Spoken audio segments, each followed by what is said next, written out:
आप एक पार्टी से एक प्रवक्ता बैठाएंगी ना? सर आप मुझे मत बताइए, उन्होंने पूछा शूट एंड स्कूट बुलाएंगे। स्मृति ईरानी कनेक्ट हो जाती है, मैं उन्हें आपसे परमिशन लूं, इसी पर आपका जवाब मांग रही हूं मैं। सर मैं आपसे आराम से आरोप। दोस्तों, गोदी मीडिया के कुछ चरण चुंबकों के मुताबिक आम आदमी पार्टी गद्दार है, और बल्कि ये मैं अपनी तरफ से नहीं कह रहा हूं, बल्कि गोदी मीडिया ने अपने डिबेट में बाज़ाब्ते गद्दार वर्सेस ईमानदार का डिबेट चलाया, और उसी डिबेट में संजय सिंह ने जमकर उस गोदी एंकर की बखिया भी उधेड़ दी। कैसे, आप ये वीडियो क्लिप देखिए, देन हम बातचीत का सिलसिला आगे जारी रखेंगे। संजय सिंह हमारे साथ जुड़ गए। संजय जी, थोड़ी देर पहले डॉक्टर सुधांशु त्रिवेदी एक सवाल कर रहे थे, वो कह रहे थे आपकी पार्टी जो है आरोपों की राजनीति करती है, शूट एंड स्कूट। आपको माफी मांगनी पड़ी नितिन गडकरी से, आपको माफी मांगनी पड़ी लेट अरुण जेटली से।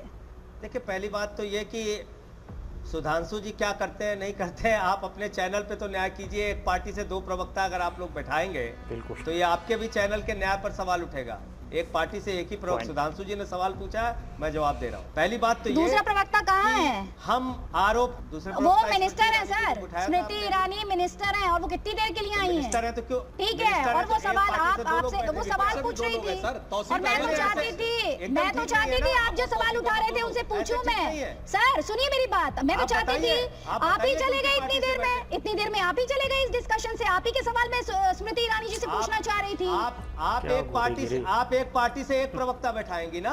बात तो सही है। सर आप मुझे मत बताइए, सर सुनिए मेरी बात, सुने, जैसे आप सरकार कैसे चलाएंगे, ठीक है, इसी तरह से हमने, आप सुने मेरी बात, आप उस डिबेट में मैं नहीं जाना चाहती, आपसे जो सवाल है आप उसका जवाब दीजिए जो उन्होंने पूछा। Shoot and scoot sir, shoot and scoot मुझे बताएंगे, बुलाएंगे तो बता के बुलाएंगे। सर क्या बता के बुलाएंगे कि स्मृति ईरानी अभी कनेक्ट हो गई है, आपसे परमिशन लूं? नहीं संजय जी, आज आप ये स्पष्ट कर दीजिए, आपसे उन्हें परमिशन लूं कि अगर 30 सेकंड पहले स्मृति ईरानी कनेक्ट हो जाती है तो मैं उन्हें आपसे परमिशन लूं कि स्मृति ईरानी जी हमारे साथ कनेक्ट हो गई है। संजय जी आप बताएं, उन्हें बैठा सकते हैं नहीं बैठा सकते? आपसे उन्हें परमिशन लेना होगा संजय जी। आप पहले ठीक से बोलिए, आप ठीक से बोलिए। सर मैं आपसे आराम से ही बात कर रही हूँ, आपसे आप परमिशन की बात कर रहे हैं सर। नहीं आप परमिशन की बात कर रहे हैं, आप मुद्दे पर आइए। आप आरोपों की राजनीति पर आपका जवाब मांग रही हूँ सर, मैं आपसे आराम से आरोपों की राजनीति पर आपका जवाब। सर आप इस भाषा में बात करेंगे मुझसे? सर किस भाषा में आपसे बात की? आप कह रहे हैं कि आपने बताया नहीं, आपने पूछा नहीं। सर हम लोकतंत्र में है ना सर, लोकतंत्र में रहते हैं ना। किसी भी गेस्ट को बुलाएंगे तो आप उनको बताएंगे कि ये बड़ी अच्छी बात कही आप। सर अगर कोई लास्ट मिनट कनेक्ट होगा तो मैं आपसे उन्हें परमिशन लूंगी क्या सर? इसके लिए प्रोसीजर है क्या सर? प्रोसीजर है क्या इसके लिए कि ऑनर आपसे परमिशन लूंगी कि स्मृति ईरानी हमारे साथ है? आपकी पार्ट आपके चैनल आप अभी तक वक्त सर जाया मत कीजिए, अभी आप मुद्दे पर आइए। आरोपों की राजनीति पर आपका जवाब दीजिए। शूट एंड स्कूट को लेकर जो डॉक्टर सुधांशु त्रिवेदी ने सवाल पूछा और आपकी पार्टी के नेताओं को माफी मांगनी पड़ी उस पर। देखिए, बेशर्म पार्टी जो होती है उसको अपने ऊपर किसी आरोप को नहीं मानना होता है, तो इसलिए भारतीय जनता पार्टी उस पे चाहे राफेल के भ्रष्टाचार और घोटाले का मामला लगे, उसके ऊपर चाहे व्यापम घोटाले में कई लोग अपनी जान दे दें और बड़े बड़े भ्रष्टाचार के मामले लगे, चाहे उनके ऊपर कोरोना की महामारी में ऑक्सीमीटर थर्मोमीटर के घोटाले का मामला लगे, चाहे उनके ऊपर आरोप लगे जल जीवन मिशन में हजारों करोड़ के घोटाले का। जिस पार्टी को मानना नहीं है अपने ऊपर हुए भ्रष्टाचार को, जिसको कोई जांच निष्पक्षता से नहीं कराना है, जिनको जांच एजेंसियों का सिर्फ दुरुपयोग करना है, उसके लिए तो मैं कोई इलाज नहीं कर सकता। आरोप हम लगाते हैं साक्ष्यों के साथ, आरोप हम लगाते हैं प्रमाण के साथ। बताया तो आपको, 2 करोड़ की प्रभु श्री राम के नाम पर खरीदी गई जमीन 5 मिनट में 18.5 करोड़ रुपए में बेची गई। अरे बाप रे, ये तो धोती खोल रहा है। 5 मिनट में 16.5 करोड़ का घोटाला किया इन लोगों ने। तो आप मुझे बताइए कि ऐसे भ्रष्टाचार को भी ये लोग नहीं मानते हैं, तो ये इसका इलाज तो हमारे पास नहीं है। मैंने तो बताया, ये तो वो पार्टी है, इनके एक नेता स्वर्गीय नेता है, उनको दुनिया में नहीं, वो कहते थे पैसा खुदा तो नहीं लेकिन खुदा से भी कम नहीं। ये तो उस संस्कृति वाली पार्टी है। तो मैं इसमें क्या कर सकता हूँ?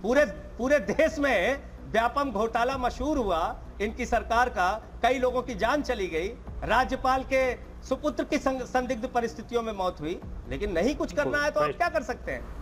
तो दोस्तों, ये आपने देखा गद्दार वर्सेस ईमानदार वाला गोदी मीडिया का डिबेट, जिसको लेकर संजय सिंह यहां इस गोदी एंकर की जमकर बखिया उधेड़ रहे हैं। और उधेड़े भी क्यों ना, क्योंकि बताइए आम आदमी पार्टी को यहां पर गद्दार बताने की कोशिश हो रही है और भारतीय जनता पार्टी को ईमानदार। बताइए, गद्दार एक ऐसा शब्द किसी के नाम के साथ जुड़ जाए तो बताइए कितनी बुरी बात है। लेकिन इस तरह के गोदी मीडिया और इनके गोदी एंकरों को यह बात समझ में नहीं आती और किसी को भी गद्दार बताने में ये लोग तुल जाते हैं और अपने डिबेट में गद्दार बताने लग जाते हैं। तो बखूबी यहां पर संजय सिंह ने इन्हें तरीके से फटकार लगाया और लगना भी चाहिए, क्योंकि संजय सिंह को बिना बताए हुए एक तो केंद्रीय मंत्री और दूसरा एक बीजेपी का प्रवक्ता दो लोग इस डिबेट में आ गए। वजह यही था कि संजय सिंह ने इस गोदी एंकर की बखिया उधेड़ करके रख दी कि भाई आप दो प्रवक्ता एक ही डिबेट में लेकर के क्यों बैठ रहे हैं उनके लिए, हमारे तरफ से तो एक है, उनके तरफ से दो है, ये डिसबैलेंस करने की क्या जरूरत पड़ गई।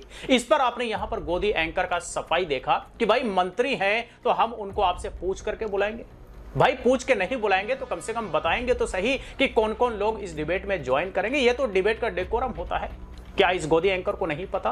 और नहीं पता है, इसी वजह से ये यहां पर इस तरह की बकलोली करती दिख रही हैं। गद्दार वर्सेस ईमानदार का इस तरह का घटिया डिबेट चलाती हुई दिख रही हैं। इससे निचला स्तर मीडिया का और क्या हो सकता है, इससे गिरा हुआ स्तर मीडिया का और क्या हो सकता है। संजय सिंह तो क्या, अगर कोई भी बंदा होता तो इसका इस डिबेट को देख करके, इसके बातचीत, इसके रवैये को देख करके, इसके लिखावट, इसके डिबेट के टॉपिक को देख करके कोई भी इसके मुंह पर थूक करके चला जाता कि भाई तुम्हारे को ना डिबेट करना आता, ना बोलने की तमीज, ना बात करने की तमीज और ना ही डिबेट करने की तमीज, हम तुम्हारे साथ डिबेट करें तो क्यों करें। संजय सिंह को तो डिबेट छोड़ करके चले जाना चाहिए था, लेकिन सिर्फ और सिर्फ संजय सिंह ने इस गोदी एंकर की फटकार ही लगाई। तो चलिए जो भी हो, आप इस गोदी एंकर के इस डिबेट के बारे में क्या सोचते हैं, दो शब्द कमेंट बॉक्स में लिख करके जरूर बताएं। फिर मुलाकात होती है किसी नए वीडियो के साथ, तब तक के लिए बाय बाय। मेरा ये चैनल सब्सक्राइब करें और मेरे हर अपडेट आपको मिले, इसके लिए बेल आइकन जरूर दबाइएगा।